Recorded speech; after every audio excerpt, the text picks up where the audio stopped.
이 두 번째 시간인데요. 죄송한 것은 1장을 아직 못 넘어갔어요. 1장에서 조금 더 하고 싶은 이야기가 있어서 1장을 못 넘어갔고요. 오늘은 이렇게 소제목을 정해봤습니다. 도전하는 룻이라는 제목으로 함께 짧게 좀 말씀 나누려고 해요. 목사님 예전에 그 설교하실 때 예화로 제가 들었었는데 그 중국의 한비자라는 책이 있습니다. 한비자라는 책에는 뭐 여러 가지 다양한 재밌는 이야기들이 있어요. 그 중에 한 이야기인데 한 성실한 농부가 살고 있었어요. 근데 언제나처럼 이렇게 밭을 막 갈고 있는데 갑자기 신기한 일이 하나 생긴 거예요.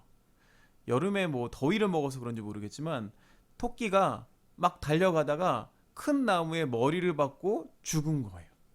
그래서 이게 웬 행제냐 그러면서 그 토끼를 가져다가 시장에 팔아가지고 그거 가지고 저녁을 맛있게 먹었어요. 그러다 가만히 생각해 보니까 이거 참 좋은 사업 아이디어다. 그래가지고 일하던 괭이를 다 버려버리고 그 큰 나무 둥지 아래서 또 다른 토끼를 기다리기 시작했습니다. 토끼가 나왔을까요? 더 이상 나오지 않았어요. 오히려 일하지 않은 밭에 그 잡초가 무성하게 자라서 사람들이 그 사람을 어리석게 생각했습니다. 이 이야기를 두고 사자성어가 하나 있죠. 수주대토라는 사자성어가 있습니다. 사람들이 우연하게 생겨난 그것을 뭐 일상적인 것을 착각해서 거기에 매달리는 것을 수주대토라고 부르는데 이러한 일들이 우리 믿는 사람들에게도 많이 나타난다는 거예요. 그러니까 좋은 믿음이라고 그러면 사람들이 착각을 해가지고 하나님의 뜻을 따른다고 해서 가만히 기다리기만 하면 하나님의 뜻이 이루어지고 뭐 가만히 있는 것이 가만히 뭐 그냥 말씀에 순종해서 가만히 기도만 하는 게 마치 좋은 믿음인 것처럼 착각될 때가 있어요. 그중 가장 쉽게 오해하는 말씀이 바로 이 말씀이죠. 사람이 마음으로 자기의 길을 계획할지라도 그의 걸음을 인도하시는 이는 여호와시니라. 이 말씀을 우리가 어떻게 오해하느냐? 우리가 이거 해도 뭐 저거 해도 소용없어. 어차피 하나님이 하실 거기 때문에 우리는 그냥 가만히 기다리기만 하면 된다. 그래서 마치 감나무에 누워서 감이 떨어지기를 기다리는 그 믿음을 우리가 좋은 믿음이라고 착각하는 것을 많이 보게 됩니다. 이 말씀은 그런 말씀이 아니죠. 사람의 일이 있고 하나님의 일이 따로 있다는 거예요. 우리 사람이 자기의 일을 계획한다고 할지라도 모든 것을 결정하는 주권은 하나님께 있다라는 것인데 이 말씀을 오해해서 사람의 일은 쏙 빼버리고 하나님에게 그냥 다 맡겨버리는 거죠. 그러니까 대표적인 오해가 뭐냐면 어떤 종파에서는 그러니까 뭐 이단이나 이런 곳은 믿음이 좋다 하는 사람이 뭐 병에 든 사람이 있다 해도 심지어 뭐 자신의 자녀라고 해도 이 말씀을 오해해서 치료를 받지 않고 그냥 기도만 합니다. 결국에는 죽게 하는 경우가 있어요. 뭐 제가 예전에 뭐 할렐루야 기도원 이런 데 가면은 암 환자들이 치료를 더 이상 연명 치료를 하지 않고 그냥 거기 가서 기도만 해요. 아니 그럴 거면 뭐 하나님이 왜 의사를 세우셨겠습니까? 그리고 뭐 의료기술을 발전하게 하실 이유가 어디가 있겠어요? 사람이 할 일은 그 자녀라면 그 아이를 사랑으로 최선을 다해서 돌봐주고 치료를 받게 하면 그 이후 그 사람이 죽고 낫는 것은 하나님께 달렸다는 거죠. 그런데 우리는 하나님이 우리에게 하라고 주신 일들은 다 빼버리고 그냥 하나님께 다 맡겨버리는 것이 좋은 믿음이라고 하면서 가만히 방만하게 누워있는 경우가 많습니다. 이것은 나쁜 믿음이라고, 그러니까 좋은 믿음 반대말 나쁜 믿음이라고도 하지 않아요. 이건 그냥 게으름이죠. 그러니까 우리의 게으름을 믿음이라는 이름으로 덮어 씌워버리면서 세상을 무기력하게 도피하면서 살아가는 이 수주대토와 같은 경우를 많이 보게 됩니다. 오늘 이 말씀을 통해서 우리가 룻기 말씀을 통해서 참으로 믿음이라는 뭘까? 룻이 보여준 이 참된 믿음을 보면서 함께 도전해 보는 시간을 좀 가지려고 합니다. 사탄이 제일 좋아하는 게 뭘까요? 우리 믿는 사람들이 약해지는 것을 원하죠. 교회에서도 세상에서도 무기력한 것을 가장 좋아합니다. 그러니까 뭐 수동적으로 살고 그냥 뭐 기도나 하면서 기도나 한다 그러면 말 이상하네요. 기도원이나 쫓아다니면서 사업도 가정도 다 방만하게 막 내버려 둔다면 이게 막 사탄이 가장 기뻐하는 일이라는 거예요. 사탄은 우리가 세상을 막 어수룩하게 도망치면서 예수님 믿는 것을 원합니다. 성경을 보면은요, 큰 숫자가 무의미하다는 것을 우리에게 보여주시는데 기드온이 미디안 군사들과 싸우기 위해 군대를 모집했어요. 처음에는 몇 명이 모였냐면 2만 명이 모였죠. 근데 이 2만 명을 데리고 과연 이길 수 있을까라고 생각하고 있는데 하나님은 이 2만 명이 너무 많다라고 하시면서 결국엔 300명까지 줄이게 되시죠. 근데 결국엔 그 전쟁에서 이기게 하시는 것을 우리가 보게 돼요. 예수님을 따르던 사람들도 마찬가지였어요. 예수님의 오병이어의 기적을 베푸실 때 따르던 남자들만 5천 명. 그러니까 아이와 여자까지 합치면 뭐 추산해서 뭐 2만 명이 될 것이다 하는데 이 2만 명이 넘는 큰 교회를 이루고 있었는데 이 교회 안에 제자들은 몇 명이었을까요? 누가복음 4장에 보면 12명이었죠. 6장에서 8장으로 넘어갈 때 누가복음 6장에서 8장으로 넘어갈 때 70명의 제자들을 파송하는 게 나오고요. 나중에 이 마가의 다락방에서 예수님 부활하신 후에 기도할 때에 120명이 나옵니다. 그러니까 숫자로는 뭐 2만 명, 뭐 몇몇 명이 있다고 할지라도 실제로 제일 많은 숫자는 오히려 위태로울 때 기도했던 핵심적인 120명이었다는 거예요.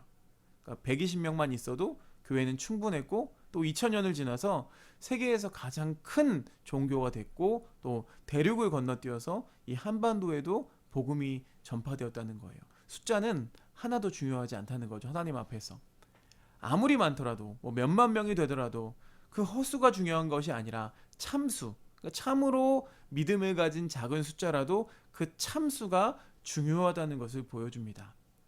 그래서 중요한 것은 예수님을 믿는다는 건 어려움을 피해서 막 도피하는 게 아니라 예수님을 믿는다는 것은 야성이 있다.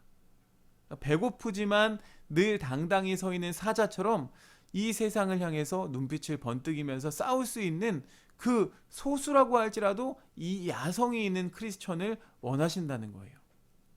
구약에서는 많은 전쟁의 이야기가 나옵니다.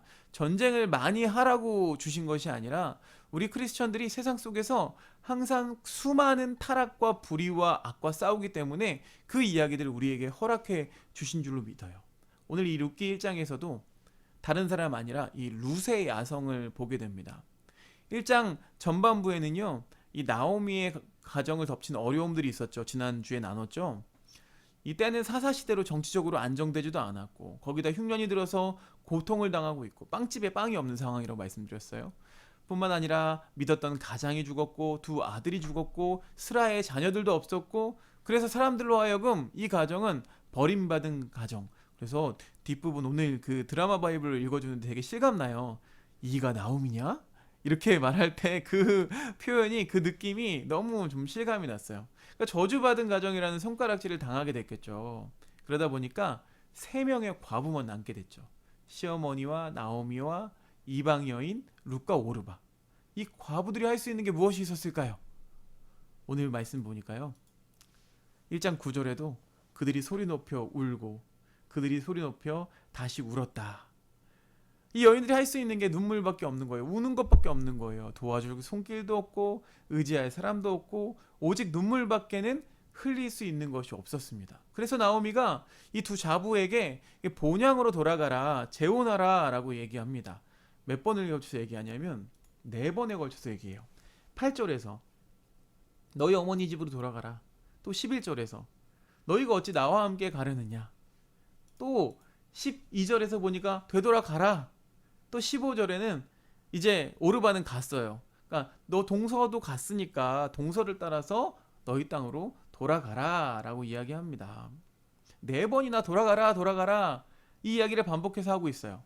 근데 이게 맞죠? 시어머니가 해줄 수 있는 게 아무것도 없잖아요. 뭐 내가 재산이 있어서 이 며느리들을 지켜줄 수 있는 것도 아니고 너희들이 살 길을 찾아서 가라. 이게 상식적인 생각입니다. 그래서 며느리 중에 한 명인 오르바는 다시 돌아가죠.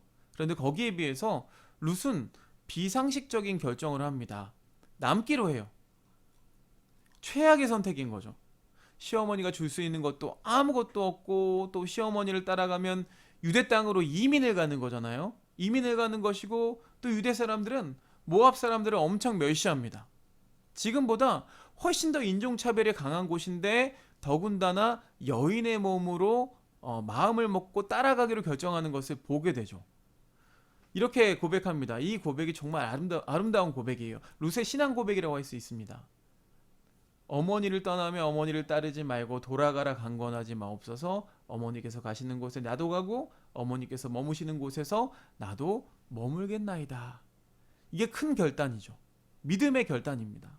나는 어머니가 가시는 곳은 어디든지 가겠습니다. 그래서 이런 믿음의 결단 때문에 이 룻을요, 신학적으로는 여자 아브라함이라고 부르기도 합니다. 무작정 하나님의 말씀을 따라서 떠나간 것이 아브라함인 것처럼 본토 친척 아비 집을 떠난 여인이 바로 이 룻이라는 여인이에요. 사람이 뭐 잘 될 가능성이나 또는 성공할 가능성이나 어떤 이익을 보고 결정을 내리죠. 그러나 룻은 무엇을 보고 결정을 내립니까? 믿음을 의지해서 결정을 내리고 떠나는 것을 보게 됩니다. 믿음이라는 것은 결정하는 거예요. 결심하는 것입니다. 하나님께서 이루어 주시지만 우리가 해야 할 일은 뭐예요? 결심하는 거예요. 죄악이 있으면 내가 다시는 죄악을 짓지 않으리라 결심이 있어야 하나님께서도 그 사람을 도와주십니다. 룻에게는 이런 믿음의 결심과 큰 결단이 있었어요. 우리가 버려야 될 가장 큰 것 중에 하나는 두려움과 염려라는 큰 장애물이죠. 아이작이라는 사람이 쓴 비하인드 스토리라는 책이 있습니다. 성경 속에 담기지 못했을 것 같은 이야기를 상상해서 쓴 거예요. 거기에 보면 다윗과 골리앗 이야기가 나오는데요. 다윗과 골리앗이 있는데 과연 다윗이 처음부터 골리앗을 두려워하지 않고 돌을 던질 수 있었을까? 아마 그렇지는 않았을 거라고 상상한 거예요. 상상. 다윗이 골리앗을 보고 겁을 먹어가지고 다시 진중에 돌아와서 하나님 앞에 기도를 드립니다. 하나님, 원수를 이기게 해주십시오. 그렇게 기도하고 나갔더니 골리앗이 어떻게 하고 있었을까요? 전혀 변함이 없고 이제 들고 있는 엄청 큰 칼을 막 돌리면서 서 있는 거예요. 다시 기도하러 돌아옵니다. 하나님, 원수가 무릎 꿇게 해 주시옵소서. 기도했더니 골리앗이 과연 무릎을 꿇고 있었을까요? 아니에요. 막 소리 지르면서 더 빠르게 칼을 돌리고 있었어요. 그래서 안 되겠다 싶어서 이번엔 정말 진지하게 기도합니다. 전능하신 하나님, 주님은 저 원수보다 크시니? 이러면서 엄청 기도를 하고 나왔더니 어떻게 됐을까요? 여전히 골리앗이 그대로라는 거예요. 다윗이 하나님께 따집니다. 하나님, 왜 내 기도를 들어주지 않으십니까? 라고 했더니 하나님께서 이렇게 말씀하시더라는 거예요. 야, 말 그만하고 기도 그만하고 돌 던져. 그러니까 우리가 해야 할 일은 뭐예요? 하나님이 주신 돌 하나를 던져야 하는 거죠. 그러나 우리는 그것을 하지 않고 왜 하나님 들어주지 않으십니까? 라고 보채는 거예요. 두려우니까 안 될 것 같으니까 막 계속 기도만 하고 있는 거죠. 하나님이 우리의 기도를 안 들어주시는 것이 아니에요. 뭐 예전에는 날씬한 몸매를, 내가 결혼 전에는 날씬한 몸매를 가졌었는데 아이를 낳고 또 이렇게 살다 보니까 내 몸 관수도 못하고 살이 쪄가지고 예전의 몸매대로 돌아가게 해달라고, 하나님 하루에 1kg씩만 빠지게 해달라고 막 기도해놓고 그날 밤에 집에 가서 치킨 2마리를 시켜서 드라마를 보면서 먹는 거죠. 기도하면서 게으른 몸이 함께 도전해야 돼요. 그래야 살이 빠지죠. 몸은 정직하거든요. 근데 우리 많은 사람들은요, 하나님 있는 것을 너무 편안하게 도전하지 않고 맞붙지 않고 어딘가에 숨어서 편안하게 이루어지기를, 하늘에서 감이 뚝 떨어지기를, 토끼가 나무에 갖다 박아서 죽기를, 돈이 뚝 떨어지기를 기다리고 있습니다. 이것은 무슨 신앙이냐면 로또의 신앙이죠. 차라리 로또를 사는 게 낫지, 그런 기도는 우리에게 유익이 없습니다. 히브리서에는 우리에게 이렇게 말씀하고 계세요. 그러므로 우리가 담대히 말하되 주는 나를 돕는 이시니 내가 무서워하지 아니하겠노라. 사람이 내게 어찌하리요? 하나님이 나를 도와주시는데 내가 어찌 무서워하리요? 혹시 우리 중에도 이 수주대토와 같은 그렇게 나무 둥지에 앉아서 어쩌다 벌어질 일을 기다리고 있는 그런 믿음들이 있다면 오늘 이 룻과 같이 본토 친척 아비집을 떠나서 이 미지의 개척지로 나아가는 믿음이 여러분에게 있기를 소망합니다. 룻이 이런 믿음을 가질 수 있도록 도와준 한 사람이 있었죠. 우리 지난주에도 이야기했지만 그 사람이 바로 시어머니인 나오미였어요. 다시 16절 17절 말씀 보면은요, 17절에 이렇게까지 표현하죠. 어머니께서 죽으시는 곳에 나도 거기 묻힐 것입니다. 참 감동적인 말이에요. 어떻게 이렇게 시어머니 마음에 쏙 드는 말을 하는지 모르겠어요. 저도 나중에 며느리는 못 얻겠지만 좋은 좋은 사위를 얻었으면 좋겠어요. 우리 박찬현 집사님 이런 며느리 얻었으면 좋겠습니다. 박희연 집사님, 우리 송은영 집사님이 이미 얻으신 줄로 믿습니다. 다 원하실 거예요. 이런 며느리 얻기를 원하실 거예요. 룻의 믿음에 있어서 가장 큰 역할을 했던 게 바로 이 시어머니였던 나옴이죠. 룻이 바라본 하나님은요, 성경의 하나님이 아니었어요. 율법의 하나님이 아니었어요. 바로 어머니의 하나님이었어요. 10년 동안 가진 고난을 당하면서 시어머니 나오미가 그 가운데서도 낙담하지 않고, 물론 뭐 자기 이름을 마라라고 표현하긴 하는데, 그럼에도 불구하고 하나님을 드러내는 그 삶을 보면서 어머니의 하나님을 믿게 된 거죠. 이 두 고부의 모습에서 얼마나 서로를 향한 사랑하는 마음이 담겨 있는지 이 16절 17절 말씀을 읽으면요, 참 감동이 됩니다. 사랑하니까 고린도전서 13장 사랑장이 떠오르는데요. 제가 이런 재밌는 걸 발견했어요. 우리 여성분하고 보통 성경 공부를 하니까 그런 것들 좀 찾아봤는데, 이 고린도전서 13장 시어머니 버전이 있습니다. 제가 읽어드릴게요. 내가 며느리에게 자상한 목소리로 교양 있게 말해도 사랑이 없으면 소리나는 구리가 울릴 꽹과리가 되고, 내 몸이 부서지도록 손주를 봐주고 살림을 도와줘도 그 속에 사랑이 없으면 아무 유익도 없느니라. 사랑은 아들과 며느리가 알콩달콩 지내는 모습을 시기하지 아니하며 사돈댁의 학력이나 재력으로 교만하지 아니하며 며느리의 살림살이에 참견하지 아니하며 며느리에 대한 허물을 식구들 몰래 조용히 타이르며 아들 내외의 부부싸움을 기뻐하지 아니한다. 그러면 이번에는 며느리 버전도 있겠죠. 며느리 버전도 있습니다. 내가 시어머니에게 애교 있는 목소리로 안부 전화를 해도 사랑이 없으면 소리나는 구리가 울리는 꽹과리 같고, 내가 세상 지식과 지혜로 교회 집사가 되었을지라도 시어머니에 대한 사랑이 없으면 아무것도 아니요. 내가 재물을 불려 시어머니에게 용돈을 줄지라도 그 속에 사랑이 없으면 아무 유익이 없느니라. 사랑은 시어머니가 무리한 요구를 할지라도 참고, 시어머니가 좀 심한 말을 할지라도 온유하며, 시어머니 앞에서 남편이 애교를 떨지라도 투기하지 아니하며, 시어머니 앞에서 친정 자랑을 하지 아니하며, 시어머니가 빨리 죽기를 바라는 악한 생각을 하지 아니하며, 부모를 공경하라는 말씀을 기뻐하며 모든 것을 참고 견디느니라. 재밌죠? 여러분, 세상 사람들은 성경을 보지 않습니다. 그렇죠? 심지어 믿는 사람들도 성경 많이 보지 않습니다. 세상 사람들은 하나님을 어떤 모습을 통해서 볼까요? 우리들을 통해서 보죠. 룻이 시어머니를 통해서 하나님을 보았듯이 우리를 통해서 본다는 거예요. 저 반성원을 통해서 하나님을 보게 되는 사람이 있겠죠. 또 우리 하나 교회를 통해서 하나님을 보게 될 수도 있겠죠. 그래서 신학에서는 조금 어려운 말로 이렇게 말해요. 교회를 통해서 세상은 보이지 않는 하나님을 보게 된다. 하나님은 보이지 않습니다. 그러나 보이는 순간이 있죠. 언제?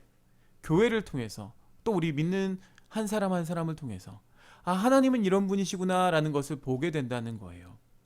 또 반대로 말하면요, 교회 때문에 보지 못할 수도 있고, 교회 때문에 하나님의 틀린 모습을 보여줄 수도 있다는 거죠. 교회 안에서 다투는 모습, 질투하는 모습, 성도들 간의 잘못을 덮어주지 못하는 그런 모습들을 보면서, 교회는 이런 곳? 하나님은 이런 하나님이구나 라고 생각하고 하나님을 오히려 못 보게 막을 수도 있다는 거예요.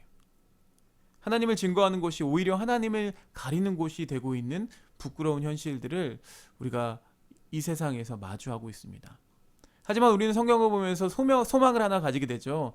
나오미의 하나님은 소망을 주셨습니다. 그래서 가장 가까운 사람이었던 이 룻은 나오미를 통해서 하나님을 만났고, 가장 고난의 시간에 오히려 나오미의 하나님, 구원의 하나님을 볼 수가 있었어요. 우리가 고난을 당할 때 정말로 하나님은 드러나십니다. 놀라운 은혜죠. 여러분 가운데 고난 가운데 있는 분들이 있으십니까? 그 가운데서 그 구원의 하나님의 모습이 드러나기를 축복합니다. 세상은 우리를 보면서 어떤 하나님이라고 말하고 있을까요? 여러분도 이 나오미와 같이 나도 너의 하나님을 믿고 싶다. 네가 믿는 하나님 믿고 싶다. 나도 하나교회가 가지고 있는 그 하나님을 믿고 싶다라고 말할 수 있는 놀라운 은혜가 우리 가운데 있었으면 좋겠습니다. 이렇게 룻이 어려운 결정을 내렸잖아요. 믿음의 결단을 하고 믿음의 모험을 하고 나아갔습니다. 하나님이 큰 은혜를 룻기 2장에서부터 보여주세요. 그런데 이 암울한 1장에서도, 이 어두운 가운데서도 하나님의 소망과 은혜를 발견하게 돼요. 바로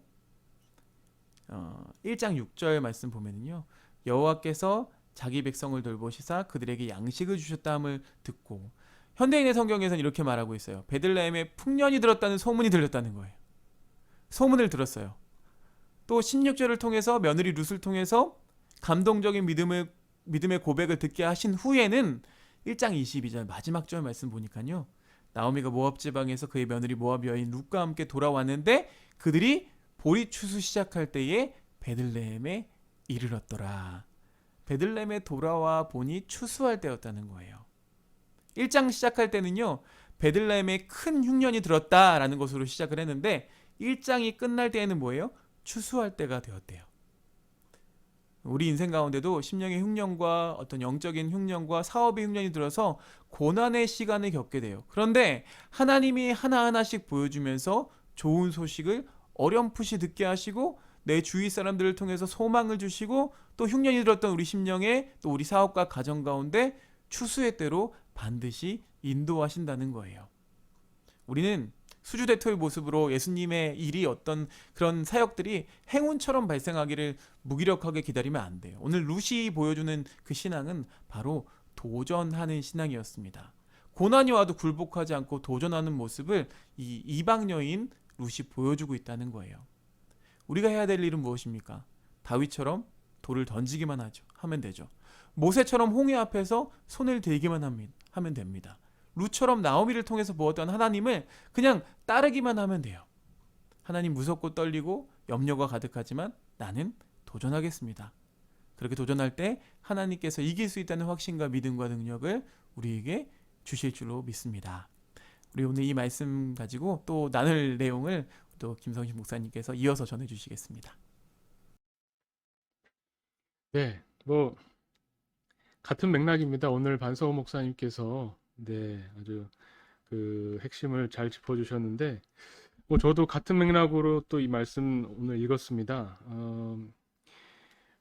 우리가 하나님을 어떻게 알 수 있는가? 하나님 믿는 사람을 보면서 하나님을 이제 보게 되는데, 분명히 이 룻은 나오미를 통해서 하나님을 알게 되었겠죠. 오늘 저 1장에 보면 나오미에게 룻이 이제 며느리로 들어와서 함께 생활한 지가 10년 정도 됐다고 나옵니다.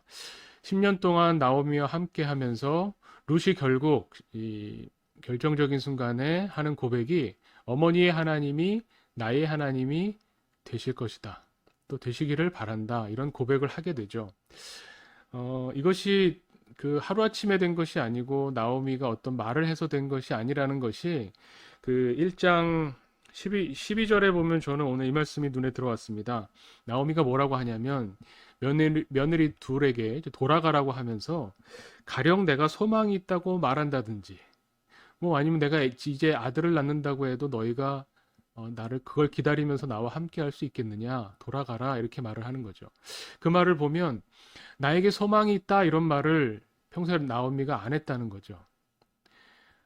말로써 입으로써 나는 소망이 있어. 그래도 나는 하나님께 소망이 있어라고 말로 한 것이 아니라 10년 동안 나오미의 삶이 룻에게 비춰진 거죠. 룻이 와서 경험한 나오미 집안은 어떻습니까? 10년 동안 있었던 일은 계속 불행이었죠. 그 남편이 죽고 큰아들이 죽고 작은아들이 죽고 이런 모습 가운데서도 룻이 봤던 것은 나오미가 하나님께 소망을 두었다는 겁니다. 말로 말하지 않았지만 소망이 있다고 말하지 않았지만 삶을 통해서 나오미의 소망이 하나님이구나라는 것을 봤다는 거죠. 우리는 하나님 믿는 사람과 이제 만나면서 하나님 믿어서 더 잘됐다 이런 이야기를 듣기 원하는데 하나님 믿고 나서 불행이 계속됐다. 그런 소식을 들었는데 오히려 하나님께 나의 소망이 있다는 것을 삶으로 체험하게 되는 그런 일이 있었다는 겁니다. 룻이 고백한 어머니의 하나님이 나의 하나님이 된다라고 하는 것이 우리가 생각하는 것보다 훨씬 더 치열한 나오미의 삶을 통해서 비춰졌다는 것을 다시 보면서 오늘 목사님이 또 말씀하신 것처럼 우리는 어떤 모습의 하나님을 세상에 보여주게 될까? 나에게 좋은 일, 나에게 기쁜 일만 주시는 하나님이 아니라 내가 괴롭더라도 나를 징벌하시는 하나님이라고 내가 기도하면서도 끝까지 하나님을 놓치지 않는 또 소망을 하나님께만 두는 그런 우리의 삶이 세상에 드러나게 되기를 간절히 바랍니다.